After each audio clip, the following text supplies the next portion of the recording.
So I developed an eating disorder when I was a teenager. We had some issues in, like, my dad had bipolar, so things were kind of crazy. He didn't really hurt us, but it was scary because he'd lose his temper a lot. And my mom, she was having agoraphobia. She drank a lot and smoked a lot of cigarettes. But I think for a sense of control, my dad told my mom, he said, "Well, if you ever get fat, I'll divorce you." And his dad was kind of like that because my grandmommy's mother had gotten to be very heavy. He didn't want grandmommy to have more health. She was a little chubby, but for what I felt to please and to be successful, not just for my dad, but for myself, I wanted to look like the successful women that you see on TV, and it's all over the place on magazines, and they go down to a size 0 anorexic up to a size maybe 8, because the camera adds a little weight. And those are the powerful, successful women that are so happy in their lives, and they show such beautiful clothes. And that is because my dad really didn't define what fat was. I thought I was fat. I was developing my hips and my breasts, and I was probably 140 pounds. I'm 160 right now on this medicine, and I'm okay. But yeah, no, I just thought it was a measure of control in my body getting out of control, developing those things that were different as I reached puberty. And so I started experimenting with salad, like just eating salad. One night we're having our family waffle dinner, which was always so good. It was homemade waffles, and I ate a salad. And my dad, he goes, well, I was 11. I was 11 years old. My dad said, well, I'm glad to see you're controlling this. And he has issues. I mean, he's not anorexic or anything like that. He's a man. He's got faster metabolism. Plus, he doesn't develop breasts and hips.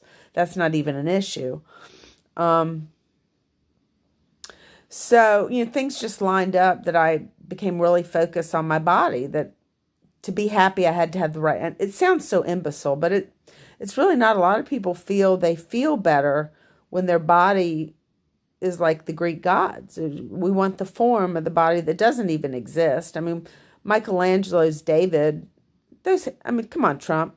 Your hands are not as big as David's. You may say they are, but I don't know about that. Then you got the little wee-wee. So if your hands are big, I don't understand art, but I like the Greek form. So I had to go in the hospital and relearn my thinking skills that were faulty, to try to be feeling good. It just got worse and worse. It became like an addiction. Just like one time, I'm like when in a writer, I was having trouble and I didn't have any money, and I went in and I ate 12 donuts while I was shopping for some stuff, and they were going to prosecute me. And I said, well, I'm going in the hospital next week and they let me go. It was awfully embarrassing. But that was a long time ago. I was probably like 17 or 18. And so I'm just saying this because it might help some people. If I start my clothing line, we're going to do size 0 or 2 to size 20, within a healthy range and weight, and different types of styles and fashions that look good on different kinds of bodies. Right now, the designers are so stupid. They think they're selling more, but if you would design clothes for people that look good, you would sell a whole fucking lot more clothing. I mean, you got your size 10. My daughters are 12. I'm a 12. What about a 14? It is a bizarre. I actually called Vera Wang and I screamed at her helpers. I said, don't do this anymore to women. Don't make them think they have to wear high heels, which ruins your feet. My grandmother had to wear high heels as a nurse, and in her older years, she couldn't walk.